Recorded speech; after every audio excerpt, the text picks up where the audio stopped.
चालू करते हैं आज का टॉपिक। आपका क्या नाम है, paper number 2 B Com second semester का पेपर नंबर 2 जिसका नाम है कंपनी लॉ। इस कंपनी लॉ का इंट्रोडक्शन मैं आज दूंगा आपको। जरा सुनिएगा चैप्टर कितने इंपॉर्टेंट है।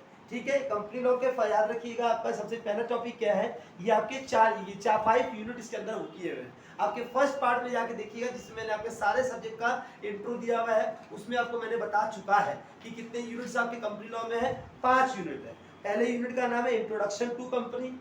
मैं एक बार फिर से कंपनी लॉ का बता देता हूं आपको। मैं कंपनी लॉ का आपका कितने मार्क्स का पेपर बता रहा हूं, 80 मार्क्स का। 20 मार्क्स का जो इंटरनल होगा वो इसी में से स्टार्टिंग के 2 या 3 यूनिट का मिलाकर आएंगे। तो यूनिट 1 जो आपका है वो है इंट्रोडक्शन टू कंपनी। क्या टॉपिक है, इंट्रोडक्शन टू कंपनी। ये 16 मार्क्स के हैं।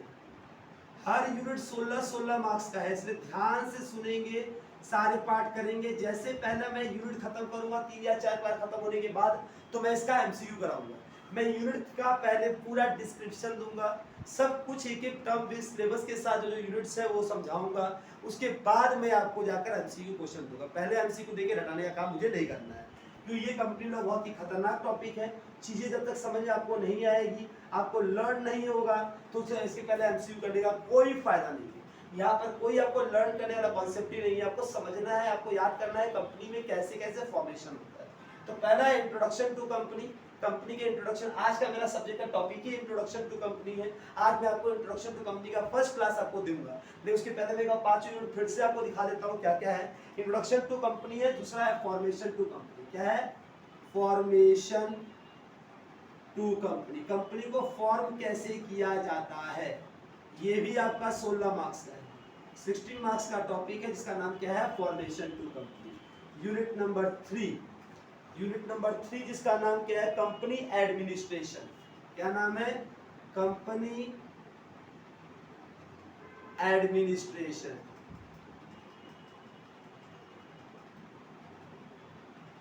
ये भी आपका कितने मार्क्स का है, 16 मार्क्स का है। 16 मार्क्स का टॉपिक जिसका नंबर का नाम क्या है, टॉपिक नंबर 3 जिसका नाम क्या है, कंपनी एडमिनिस्ट्रेशन। कंपनी एडमिनिस्ट्रेशन के बाद यूनिट नंबर 4 जो आपका है, उस यूनिट का नाम है, यूनिट नंबर 4 जिसका नाम है शेयर कैपिटल एंड डिवेंचर। क्या है, share capital and debenture. Share capital and debenture, ये आपका यूनिट नंबर 4 है, जो कितने मार्क्स का है सर, ये भी आपका 16 मार्क्स का है। एंड लास्ट एंड सबसे लंबा यूनिट जिसका नाम क्या है, कॉर्पोरेट मीटिंग। इसके अंदर बहुत कुछ है। कॉर्पोरेट मीटिंग, ये भी आपके 16 मार्क्स के।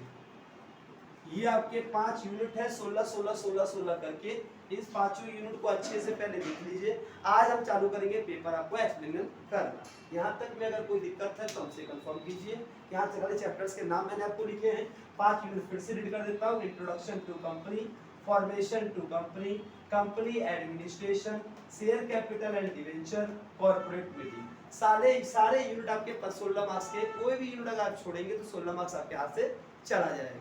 ये जा नहीं सकता ज़्यादा, क्योंकि आपको लिखना कुछ नहीं है, खाली एमसीक्यू करना है। तो बस क्लासेस को अच्छे से सुनेंगे और चीज़ों को जैसे मैं बुलेट पॉइंट बना के नोट लिखवाऊंगा, उस नोट्स को लिखेंगे। इसके अलावा एक्स्ट्रा आपको कुछ भी नहीं पढ़ना पड़ेगा, तब जाके एमसीक्यू सॉल्व करेंगे। पहले एमसीक्यू सॉल्व करने बैठ जाएंगे तो बहुत सारे एमसीक्यूज हैं और कंफ्यूजिंग में रटेंगे आप।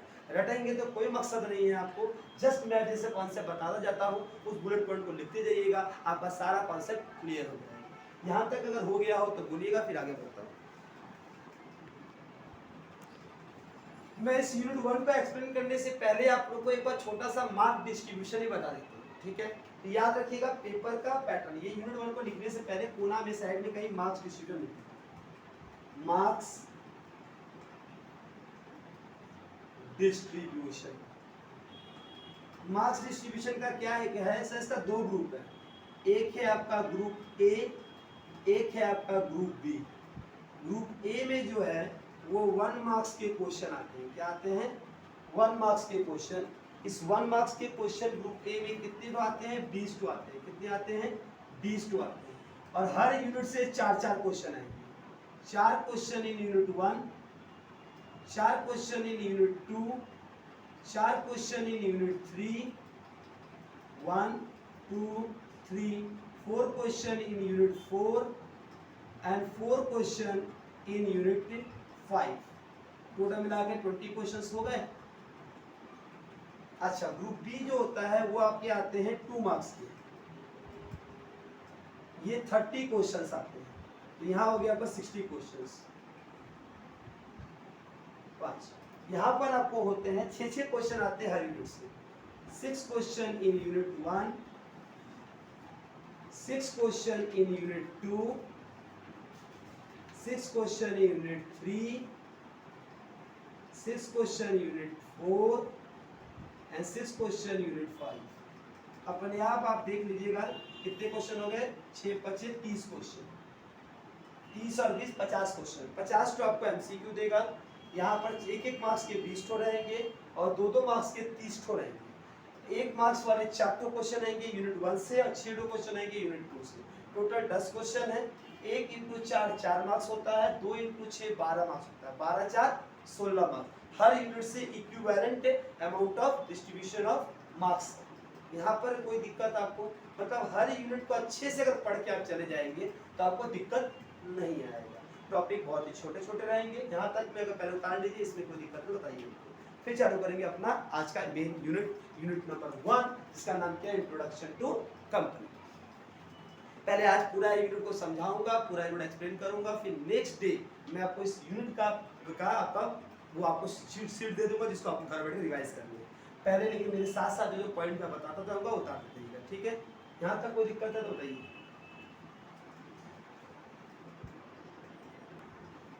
जरा ध्यान दीजिएगा, अभी का मेन टॉपिक हम लोग unit number 1 introduction to company करेंगे।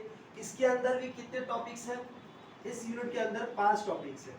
सबसे पहला टॉपिक जो हम लोग पढ़ेंगे, कॉन्सेप्ट ऑफ ओपीसी। क्या पढ़ेंगे, concept of OPC. What is the meaning of OPC, one person company. ये नया नया कॉन्सेप्ट आया है कि एक आदमी भी कंपनी खोल सकता है।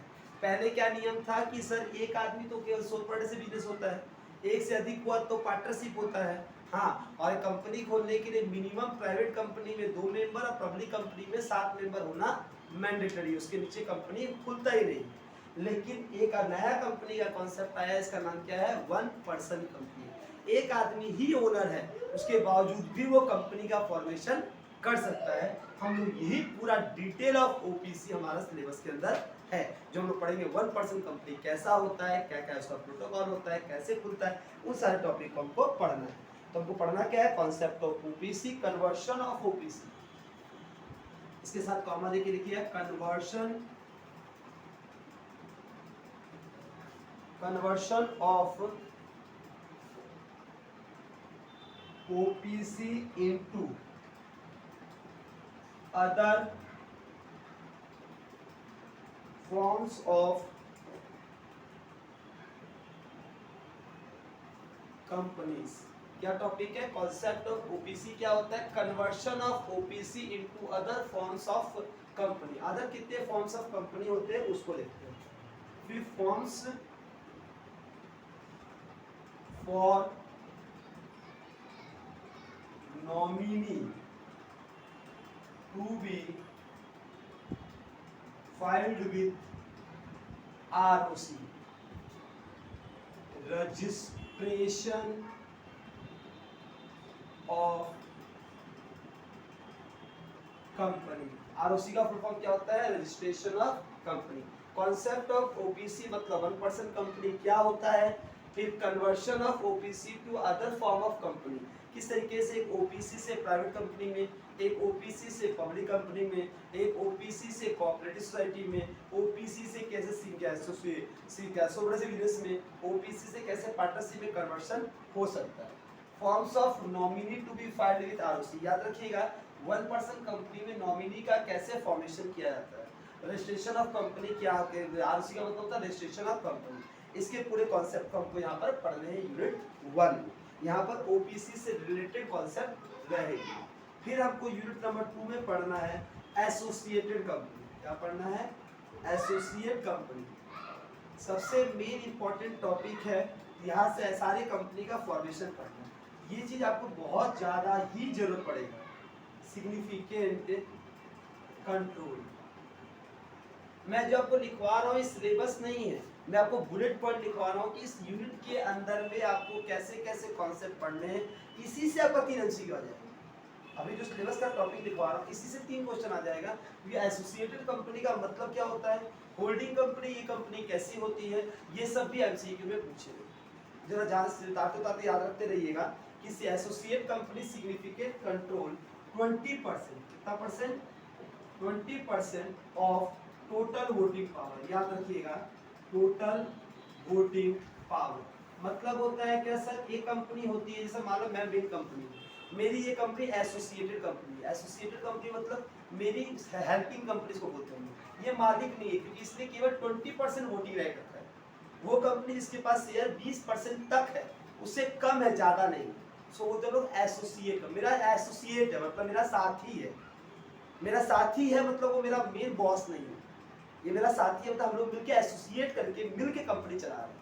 उसका वोटिंग पावर कितना होना चाहिए, 20% कम से कम होना चाहिए, 20% से ज्यादा नहीं हो सकता। थर्ड होता है सर होल्डिंग कंपनी। क्या होता है, holding company and subsidiary company.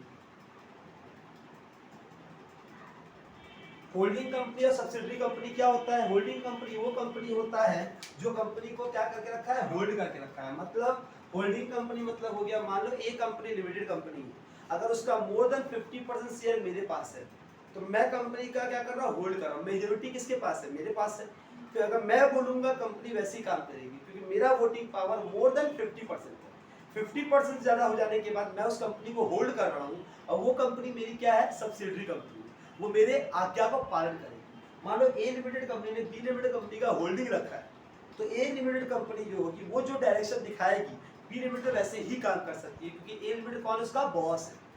एक दूसरी कंपनी है और जो पहली कंपनी को खरीद ली है, उसका शेयर होल्ड करके रखी है, तो मेजोरिटी मतलब हो गया सर इससे पूरा ही, मतलब 50 से अधिक शेयर इसके पास है। तो अगर वोटिंग, अगर कंपनी से जब भी कोई मीटिंग होगा एजीएम में, एनुअल जनरल मीटिंग में, या एजीएम में, एक्स्ट्रा ऑर्डिनरी जनरल मीटिंग में, किसी भी मीटिंग में अगर कोई वोट होता है, तो उस वोटिंग में ये देखा जाता है कि मेजोरिटी लोग क्या चाहते हैं। अगर मेरे पास 50% शेयर है और एक बार मैं बोल दिया ये प्रोजेक्ट नहीं चाहिए, क्या बाकी लोग 20 वाला हाथ चिल्लाते रह जाएंगे, वो काम होगा, प्रोजेक्ट तो कैंसिल हो जाएगा। मतलब यहाँ पर होल्डिंग कौन हो गया, मैं हो गया। मेरे डायरेक्शन के अनुसार ही पूरी कंपनी चलेगी, क्योंकि मेरे पास मेजोरिटी ऑफ शेयर है। तो यहाँ पर शेयर के ऊपर गेम होता है, ना तो नंबर ऑफ पीपल के साथ कितना मालिकाना हक किसके पास है। तो मेरे पास अगर मैं ज्यादा है तो हम क्या कराएगा, होल्डिंग। और जो जिस कंपनी को मैं होल्ड कर रहा हूँ, मेरे अंदर में जो आता है उसको बोलते हैं हम लोग subsidiary company. Company subsidiary company, यहाँ पर कोई किसी को दिक्कत है। दो टर्म मैंने आपको समझाया पहले अभी, एसोसिएटेड कंपनी और holding and subsidiary company. Associate company मतलब मेरा एसोसिएट, मतलब मेरे साथ वो है, मेरे पार्ट में है, अब मेरे मेरे उसके बिना मेरा काम नहीं चलता, मेरे बिना उसका काम नहीं चलता, इसको एसोसिएटेड, एक दूसरे जुड़ा हुआ। और ये क्या है, होल्डिंग एंड सब्सिडरी कंपनी है। यहाँ तक अगर किसी को कोई दिक्कत है तो हमसे पूछ सकता है, यहाँ तक अगर कोई दिक्कत नहीं है तो हम आगे बढ़ते हैं यूनिट नंबर 4। हम एक एक को डिटेल में एक्सप्लेनेशन देंगे, आप टेंशन मत लीजिएगा। जस्ट अभी मैं समझाते हुए जा रहा हूँ तो मैं आगे बढ़ रहा हूँ। तो मेरा नेक्स्ट टॉपिक आपका है स्मॉल कंपनी। क्या है, स्मॉल कंपनी।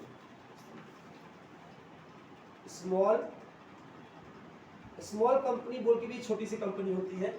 ये क्या होता है, paid up share capital, paid up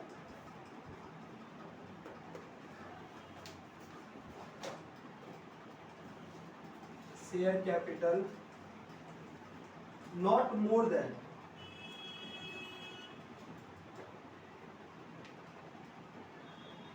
50 lakh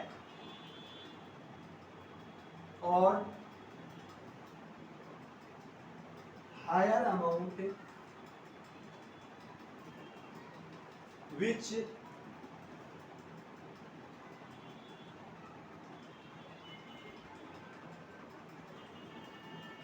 shall not be more than 10 crore.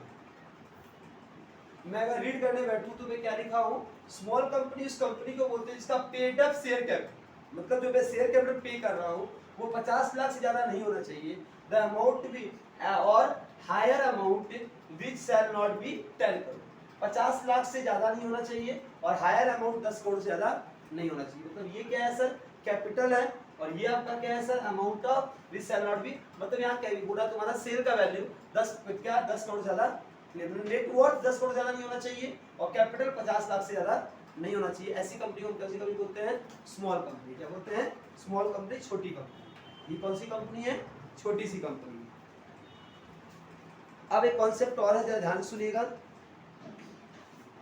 Unit number 5। ये कौन सी कंपनी है, डोरमेंट कंपनी।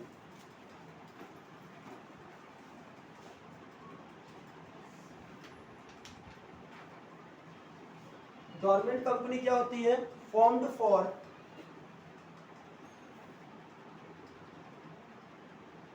ये बनी है for future project, future project और holding and intellectual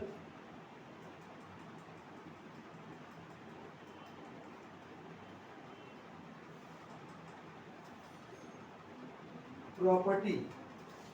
dormant company बोलते हैं फॉर्म फॉर फ्यूचर प्रोजेक्ट और होल्डिंग इंटेलेक्चुअल प्रॉपर्टी। ये डोरमेंट कंपनी है, मेन कंपनी नहीं है, ये फ्यूचर के प्रोजेक्ट के लिए कॉन्ट्रैक्ट कर रही है, अभी कोई काम नहीं है, ये कंपनी अभी नहीं बनी, कंपनी का फॉर्मेशन अभी हुआ नहीं, अभी के जो प्रेजेंट काम नहीं कर रही है, फ्यूचर में कोई काम होगा उसमें ये साथ देगी। ठीक है, मैंने एक बिल्डिंग बनाने का कॉन्ट्रैक्ट किया, हाँ तो मैंने कंपनी को बोला कि भैया मैं बिल्डिंग बनवा रहा हूँ, जो सीमेंट वाला लगे वो आपसे, तो अभी जो मेरा बिल्डिंग बनाने का कॉन्ट्रैक्ट चल रहा है, लेकिन उससे जो मैंने कॉन्ट्रैक्ट कर लिया, पहले पता करो ना कहाँ से मालूम हुआ क्या करो, तो डिटेल देना पड़ेगा हमको, तो वो क्या कंपनी कराएगी, फॉरवर्ड कंपनी। क्योंकि मैं डोरमेंट करने में मतलब होता है, डोरमेंट मतलब मैं अभी फ्यूचर के रिलेटेड कोई बात का एक्सपेक्ट अभी कर रहा हूँ, उस कंपनी का नाम क्या होता है, dormant company. Formed for the future project और holding and intellectual property, no accounting transaction, no accounting transaction in the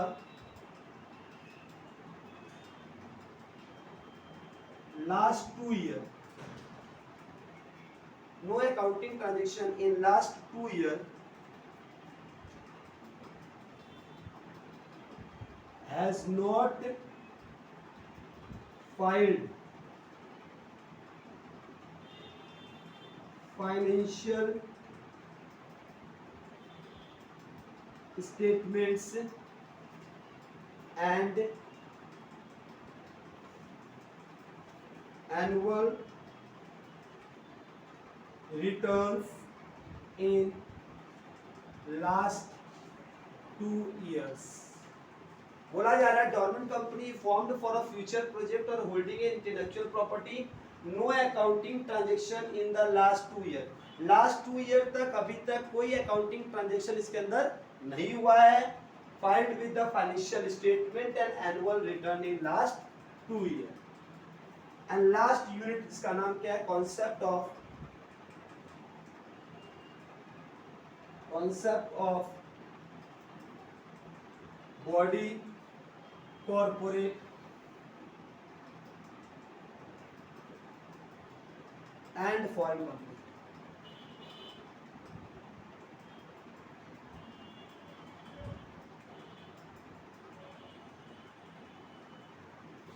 concept of body corporate and foreign company, इन सारे कॉन्सेप्ट को हमको क्या करने हैं, रीड करने हैं, ये सारे कॉन्सेप्ट को हमको पढ़ने हैं। ये कॉन्सेप्ट हो जाने का मेरा काम हो जाएगा। एक बार अच्छे से देख के बोर्ड में उतार लीजिए, वीडियो को रोक के आराम से उतार लीजिएगा, फिर हम आगे बढ़ेंगे।